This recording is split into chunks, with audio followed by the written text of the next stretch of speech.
Assalamu alaikum class. I am Sir Muhammad Kashif from Half School System DHA campus, and today we are going to start our new topic on salt. So what are the salt? Salt are ionic compound.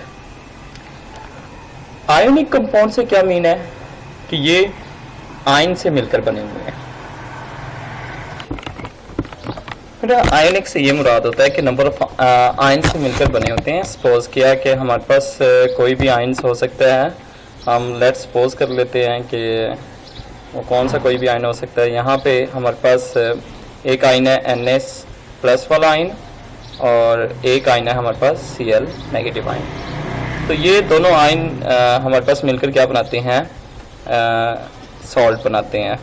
तो salt एक क्या है, ionic compound है जिसमें क्या होते हैं, कोई भी टू आयन्स होते हैं।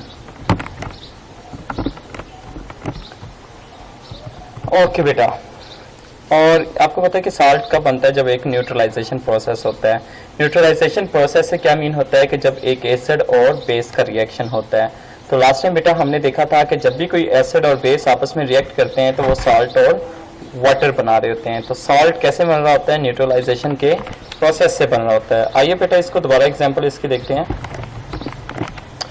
तो हमारे पास कोई भी आप एसिड ले सकते हैं। ACl सपोज किया कि मैंने एक एसिड ले लिया, और आप बेटा कोई भी बेस ले सकते हैं। तो सपोज किया कि यहाँ पे मैंने बेस क्या ले लिया, NaOH यानी कि सोडियम हाइड्रोक्साइड। ये दोनों जो एसिड और बेस हैं ये आप इसीलिए काफ़ी रिएक्शन में आपने इसको याद भी किया होगा पिछले क्वेश्चन में। तो जैसे ये दोनों एसिड और बेस आपस में रिएक्शन करेंगे तो क्या होगा कि यहाँ पे जो बेस का पॉजिटिव आयन है, बेस का जो पॉजिटिव आयन है वो एसिड के नेगेटिव आयन के साथ मिलेगा। दोबारा से फिर बेटा सुन ले, यानी कि बेस का जो पॉजिटिव आयन है वो एसिड के नेगेटिव आयन के साथ मिलकर क्या बनाएगा, NaCl बना देगा। ठीक है। अब बेटा पीछे क्या बच गया, पीछे जो भी बच गया है वो हमारे पास क्या है, यहाँ पे हमारे पास OH बच चुका है और यहाँ पे हमारे पास H बच चुका है। जब भी H और OH आपस में रिएक्शन करते हैं तो वो क्या बनाते हैं, वो वाटर बनाते हैं, यानी कि वो H2O बना रहे होते हैं। तो बेटा होप सो कि आपको समझ आ रही होगी। तो एसिड जब भी बनता है, सॉल्ट जब कैसे बनता है, एसिड और बेस के रिएक्शन से बन रहा होता है। और एसिड और बेस के रिएक्शन को हम क्या कहते हैं, न्यूट्रलाइजेशन कहते हैं। न्यूट्रलाइजेशन क्यों कहते हैं, क्योंकि जब भी एसिड और बेस आपस में रिएक्शन करते हैं तो वो एक दूसरे के असर को खत्म करके एक न्यूट्रल चीज बना रहे होते हैं। ओके बेटा, तो आपको पता चल गया यहाँ पे कि न्यूट्रलाइजेशन प्रोसेस क्या होता है, और इस नतीजे में आपके पास एसिड सॉल्ट कैसे बन रहा होता है। तो नेक्स्ट बेटा नीचे वाले लाइंस को आप रीड करें। Salt are made of positive ions, cation and negative ions.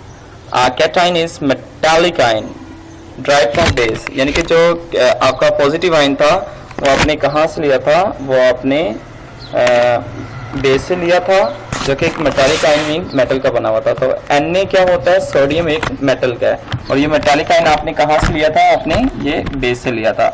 उसके बाद इसलिए हम इस आयन को बेसिक रेडिकल कहते हैं। जो एनाइन था, एनाइन क्या था, सोडियम क्लोराइड में Cl था, तो वो एनाइन कहाँ से लिया था, अपने एसिड से। इस वजह से उस आयन को क्या कहते हैं, एसिड रेडिकल का नाम देते हैं। तो ये नीचे हमारे पास कुछ एग्जांपल भी गिवन है बेटा टेबल में, आप इसमें देख सकते हैं कि Na जो है वो सोडियम मेटल है। ये कहाँ से हमने हासिल किया था, बेस से, और ACl से हमने क्या हासिल किया था, Cl, यानी कि Cl क्या है, एनाइन है, नेगेटिव आयन है, और नेगेटिव आयन हम कहाँ से हासिल कर रहे थे, एसिड से। तो इसके नतीजे में हमारे पास क्या मिलकर बना था, NaCl, यानी कि सोडियम क्लोराइड एक साल्ट बना था। अब बेटा इसकी कैरेक्टरिस्टिक्स देखें इसको अच्छे तरीके से, तो क्या क्या है। तो सबसे पहली कैरेक्टरिस्टिक्स है कि साल्ट और आयोनिक कंपाउंड होते हैं, और ये क्रिस्टलाइन फॉर्म में होते हैं। क्रिस्टलाइन का मतलब होता है बेटा इनकी जो शेप होती है वो ज्योमेट्रिक शेप होती है, मतलब स्क्वायर में, ट्रायंगल में। तो आप इसके दाने देख सकते हैं जो आपके पास सॉल्ट के होते हैं, तो वो इस तरह की शेप में होते हैं, मतलब क्रिस्टलाइन शेप में होते हैं। इनके हाई मेल्टिंग और बॉइलिंग पॉइंट होते हैं बेटा, यानी कि ये जल्दी से मेल्ट और बॉयल नहीं हो रहे होते, काफ़ी देर के बाद होते हैं। मतलब आप सॉल्ट लें, उसको पिघलाना स्टार्ट कर दें तो वो मेल्ट बहुत देर के बाद होगा, तो इट मीन इनके हाई होते हैं। Most of the salt contain water, कुछ साल्ट के अंदर वाटर होता है, पानी होता है। बेटा ये आप कह सकते हैं कि सर ये कैसे हो सकता है, बेटा नमी आप कह सकते हैं जो साल्ट के अंदर नमी आ जाती है तो इट मीन वो पानी के चंद मॉलिक्यूल होते हैं, बिल्कुल पानी नहीं होता, पानी के चंद मॉलिक्यूल होते हैं। तो सर्दियों में भी आपने जज किया होगा कि अगर आप साल्ट रखते हैं तो उसके अंदर सुबह ज्यादातर नमी आई होती है। फॉर एग्जाम्पल यहाँ पे आप देख सकते हैं ये कॉपर सल्फेट एक साल्ट है जिसके साथ कितने वाटर के मॉलिक्यूल है, 5 वाटर के मॉलिक्यूल है। तो आप इसको नमी कहते होते हैं आम जुबान में कि नमी आ जाती है वो उसमें, तो ये नमी इसी वजह से आ रही होती है क्योंकि इसमें क्या होते हैं बेटा, वाटर के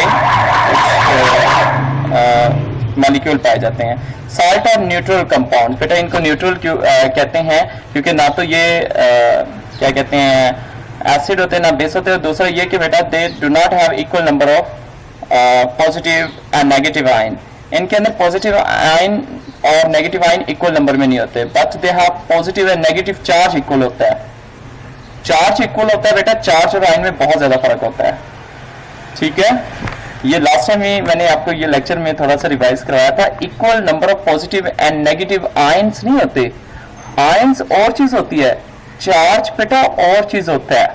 इन दोनों को आप मिक्स नहीं कीजिएगा, यानी कि जितना पॉजिटिव चार्ज होगा उतना नेगेटिव चार्ज होगा, आयंस मुख्तलिफ हो सकते हैं। तो इसके बाद है हमारे पास प्रिपरेशन, क्या आप सॉल्ट बना कैसे सकते हैं। सॉल्ट में भी वाटर सोल्युबल, बेटा सॉल्ट दो तरह के होते हैं, वाटर सोल्युबल होते हैं और वाटर इनसोल्युबल होते हैं। सोल्युबल मीन जो वाटर के अंदर हल हो जाते हैं और इनसोल्युबल मीन जो वाटर के अंदर हल नहीं होते। तो the method used for preparation of salt are based upon their solubility in water, यानी कि जो मेथड आप यूज करेंगे सॉल्ट को बनाने के लिए वो डिपेंड करेगा कि आप सोल्युबल सॉल्ट बनाना चाहते हैं या इनसोल्युबल सॉल्ट बनाना चाहते हैं। Salt may be water soluble or insoluble. The method used for preparation of salt are based on their solubility in water. यानी कि वही बात कि solubility in water की बुनियाद पे ये बनाए जाते हैं। अब देखिए बेटा इसमें हमारे पास जनरल जो प्रिपरेशन मेथड है उनमें सबसे पहला जो मेथड है वो प्रिपरेशन ऑफ soluble salt का है। तो देयर आर 5 जर्नल मेथड, 5 ऐसे जर्नल तरीके हैं, आम तरीके हैं जिसके जरिए आप साल्ट बना सकते हैं। 4 method make soluble salt but 1 method make insoluble salt. 5 जो तरीके हैं नमक को बनाने में उनमें 4 तरीके सोल्युबल साल्ट बनाने के लिए होते हैं और एक मेथड किसके लिए होता है, इनसोल्युबल साल्ट बनाने के लिए होता है। सबसे पहले सोल्युबल साल्ट बनाने के लिए जो मेथड है वो क्या है, by reaction of acid and a metal. आप कोई एसिड लेंगे उसका रिएक्शन किसके साथ करवा देंगे, मेटल के साथ। मेटल के साथ करेंगे तो आपके पास क्या बन जाएगा, साल्ट बन जाएगा और हाइड्रोजन गैस खारिज होगी जाएगी।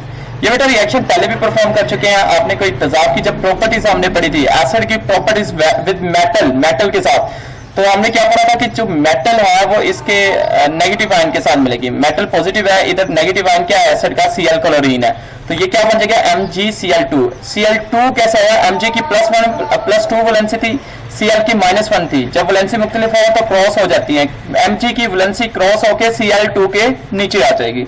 तो आप देखें यहाँ पे जो आपके पास जब भी सॉल्ट बनता है, जो फर्स्ट आयन पॉजिटिव आयन होता है वो मेटल का होता है और सेकंड जो आयन होता है वो आपका कौन सा है, वो आपका कोई भी गैस हो सकती है या कोई नॉन मेटल चीज हो सकती है। तो सेकंड रिएक्शन है मेटल बनाने का बेटा bye the reaction of acid and base. ये प्रोसेस न्यूट्रलाइजेशन होता है। अभी मैंने आपको समझाया HCl और NaOH की एग्जांपल जिसमें NaCl बना और वाटर खारिज हो गया, ये बेटा आपको आता है और इस प्रोसेस को न्यूट्रलाइजेशन कहते हैं। थर्ड बेटा है by the reaction of an acid and metallic oxide. Metallic oxide mean metal का ऑक्साइड होगा, यानी कि मेटल के साथ ऑक्सीजन अटैच होगी। अब बेटा इसमें आप देख सकते हैं कि यहाँ पे तजाब एसिड हमारे पास H2SO4 है, यहाँ पे हमारे पास क्या है, कॉपर ऑक्साइड है, यानी कि वही मेटालिक ऑक्साइड है। तो अब मेटल का जो Cu है वो इसके एसिड के नेगेटिव, क्योंकि आपको स्टार्टिंग में मैंने बता दिया कि बेटा एसिड का आपने नेगेटिव आयन लेना है सॉल्ट बनाने के लिए, तो Cu जब SO4 से मिलेगा तो ये क्या बनाएगा, CuSO4, और पीछे यहाँ पे क्या बच गया बेटा, O बच गए, वहां पे H बच गया। जब O और H आपस में मिलेंगे तो वो क्या बना देंगे, वाटर बना देंगे। तो ये भी बेटा एक मेथड है by the reaction of an acid and metallic oxide. आगे by the reaction of an acid and carbonate. अगर बेटा कार्बोनेट की बात करें तो यहाँ पे हमारे पास है सोडियम कार्बोनेट, Na2CO3 के क्या मीन होता है बेटा, सोडियम कार्बोनेट। ये HNO3 नाइट्रिक एसिड के साथ जब रिएक्शन करेगा तो कैसे होगा, Na जो पॉजिटिव है वो इसके नेगेटिव के साथ मिलेगा। नेगेटिव यहाँ पे एसिड का नेगेटिव क्या है, NO3 है, तो NaNO3 बन जाएगा NaNO3, ठीक है, यानी कि सोडियम नाइट्रेट आप इसको कहेंगे, ये भी एक साल्ट होगा। अब बेटा पीछे देखें तो यहाँ पे H रह गया और यहाँ पे CO2 है, CO2 है ना बेटा, तो यहाँ पे एक तो CO3 है ना, तो CO2 यहाँ से खारिज हो जाएगी, ऐसे कार्बन डाइऑक्साइड ये गैस खारिज हो जाएगी जब वो रिएक्शन होगा, जब वो साल्ट बनेगा। तो यहाँ पे पीछे और रह गया और यहाँ पे हाइड्रोजन आ गया, जब और हाइड्रोजन मिलेंगे तो वो क्या बना लेंगे, H2O बना लेंगे। तो याद हो कि ये भी रिएक्शन आप पहले पढ़ चुके हैं एसिड की प्रॉपर्टीज में। तो ये जितने भी रिएक्शन अभी आपने साल्ट बनाने के मेथड देखे हैं, ये सब आप एसिड की प्रॉपर्टीज में पढ़ चुके हैं। ये कोई न्यू प्रॉपर्टीज नहीं थी बेटा, कोई न्यू रिएक्शन बेटा नहीं है। आगे है जी प्रिपरेशन ऑफ इनसॉल्युबल साल्ट, इसका एक ही मेथड है, वो कैसे है जी, इसको थोड़ा सा देख लें। In this method usually the solution of soluble salt are mix, soluble salt को आप मिक्स कर देते हैं किसके साथ, during the reaction exchange of ionic radical change होते हैं। ये देखें हमारे पास एक साल्ट है जी, कौन सा साल्ट है, HeNO3, ठीक है, सिल्वर नाइट्रेट, He सिल्वर का होता है। और यहाँ पे एक और साल्ट है NaCl, सोडियम क्लोराइड। जब आप दो साल्ट को मिक्स करेंगे बेटा, ये भी साल्ट था और ये भी NaCl भी साल्ट है, दोनों साल्ट को मिक्स करेंगे तो ये साल्ट अपने आयन को एक्सचेंज करेंगे, यानी कि जो Na है ये किसके साथ अटैच हो जाएगा, NO3 के साथ। तो ये क्या बनाएगा, NaNO3, ये भी एक न्यू साल्ट बन जाएगा। और जो यहाँ पे Ag होगा वो किसके साथ मिलेगा, उसके नेगेटिव आयन के साथ, तो ये क्या बन जाएगा, AgCl बन जाएगा, यानी कि सिल्वर क्लोराइड बन जाएगा। तो इस तरह दो साल्ट को आपस में जब भी मिक्स करते हैं तो वो अपने आयंस को चेंज करते हैं। तो जिनमें जब दो साल्ट बनते हैं तो इनमें एक साल्ट क्या होता है, इनसॉल्युबल होता है, और एक साल्ट आपका सॉल्युबल होता है। फर्ज कि ये इनसॉल्युबल है और ये क्या बन गया, आपका सॉल्युबल बन गया। तो आपने क्या बनाना था, इनसॉल्युबल बनाना था। ये देखें, ये वाटर इनसॉल्युबल साल्ट बन चुका है जो सिल्वर क्लोराइड है, ठीक है बेटा। ये आपने मेथड देख ली सॉल्युबल और इनसॉल्युबल के। आगे साल्ट की टाइप्स आते हैं। साल्ट की बेटा 6 टाइप्स होती हैं। नॉर्मल होता है, सेकंड एसिडिक होते हैं, बेसिक होते हैं, डबल होते हैं, मिक्स होते हैं और कम्प्लेक्स होते हैं। मिक्स आप पढ़ चुके हैं बेटा, मिक्स जब दो साल्ट को आपस में मिक्स किया जाता है। सबसे पहले हम नॉर्मल को देखते हैं। A normal salt formed by the total replacement of ionizable H plus ion, जिसमें आप H plus जो आयन है इसको टोटल आप रिप्लेस कर देते हैं, यानी कि आप दूसरे के साथ मिला देते हैं। जिस तरह बेटा यहाँ पे देखें, ये जो ACl में H है ये रिप्लेस किसके साथ किया जाएगा, यहाँ पे आपस में रिप्लेस होगा, यानी कि ये जो K है, K पॉजिटिव आयन है, वो ACl के नेगेटिव आयन कौन सा है, क्लोराइड है, Cl है, और इसके साथ रिप्लेस होगा तो क्या बन जाएगा, KCl बन जाएगा, ठीक है। और साथ वाटर क्या हो जाएगा, खारिज हो जाएगा। तो ये बेटा जो साल्ट बन रहा है ये कौन सा बन रहा है, ये जो KCl साल्ट बन रहा है ये हमारे पास नॉर्मल साल्ट बना है। तो बेटा नॉर्मल साल्ट भी आप पहले पढ़ चुके हैं, ये कहां पे आपने पढ़ा है, एसिड और बेस के रिएक्शन में। तो आप इसकी जगह आप वो एसिड और बेस का रिएक्शन लिख सकते हैं जो हमने किया था, ACl प्लस NaOH। तो वो बेटा नॉर्मल साल्ट ही बनता है, क्योंकि उसमें भी आपका हाइड्रोजन क्या हो रहा होता है, मुकम्मल तौर पर रिप्लेस हो रहा होता है। आगे जी एसिडिक साल्ट। अच्छा, थोड़ा सा बेटा इसमें याद रखना है कि नॉर्मल जो साल्ट है वो न्यूट्रल प्रोसेस होता है। तो आप H प्लस आयन को, एसिड का जो H आयन होता है, यानी कि ACl में जो एसिड का H आयन है वो रिप्लेस किया जाता है बाय पॉजिटिव मेटल के साथ। यानी कि आप पॉजिटिव मेटल के साथ, मतलब ये जो H है वो पॉजिटिव मेटल K की जगह आ जाएगा। तो जब ये H जो है वो K की जगह आएगा तो वो H और OH यानी कि H2O बन जाएगा। तो पीछे क्या रह जाएगा, KCl एक साल्ट बन जाएगा, ठीक है। आगे बेटा देखें, this salt acidic salt, this salt are form by partial, जिसमें मुकम्मल तौर पर आपका रिप्लेसमेंट नहीं होती, पार्शियल होता है, मतलब थोड़ी देर के लिए थोड़ा रिप्लेस हो जाता है और थोड़ा पीछे रह जाता है। जिस तरह यहाँ पे रिएक्शन में देखें तो K के साथ H रिप्लेस होगा, यानी कि H2O बनेगा, लेकिन फिर भी एक H वहीं पे भी रह जाएगा। ये देखें ना बेटा, यहाँ पे देखें जब K मिल रहा है, K किसके साथ मिल रहा है, SO4 के साथ, तो KSO4 आना चाहिए था ना, लेकिन एक H क्यों आ रहा है, KHSO4 क्यों आ रहा है, क्योंकि एक H रह गया था, क्योंकि आधा H K के साथ रिप्लेस हुआ है, मुकम्मल तौर पर K के साथ रिप्लेस नहीं हुआ। जब आधा रिप्लेसमेंट होती है हाइड्रोजन आयन की तो वो एसिडिक साल्ट बनते हैं, जब मुकम्मल रिप्लेस होती है तो वो हमारे पास नॉर्मल साल्ट बनते हैं। आगे बेटा basic salt. Basic salt form by incomplete neutralisation, जब आपका न्यूट्रलाइजेशन जो प्रोसेस होता है वो कंप्लीट नहीं होता। जिस तरह लास्ट रिएक्शन, इसको एज एग्जांपल के तौर पर चले, ZnOH ट्राइस, मतलब जिंक हाइड्रोक्साइड है, इसका हम करवाते हैं HNO3 के साथ, यानी कि नाइट्रिक एसिड के साथ। तो ये जिंक हाइड्रोक्साइड एक बेस है और ये एक नाइट्रिक एसिड है। तो ये जब दोनों रिएक्ट करेंगे तो ये मुकम्मल तौर पर न्यूट्रलाइजेशन नहीं होगी। न्यूट्रलाइजेशन से क्या मुराद था कि मुकम्मल तौर पर नहीं होगी। ये क्या होगा यहाँ पे देखिए बेटा क्या होगा कि Zn किसके साथ मिलेगा, NO3 के साथ, क्योंकि Zn इधर का पॉजिटिव आयन है, इधर का नेगेटिव आयन क्या है, NO3। तो क्या बन जाएगा ZnNO3। लेकिन OH आपको नजर आ रहा है, OH भी यहाँ पे रह चुका है, यानी कि दो OH थे ना, एक OH उधर ही रह चुका है।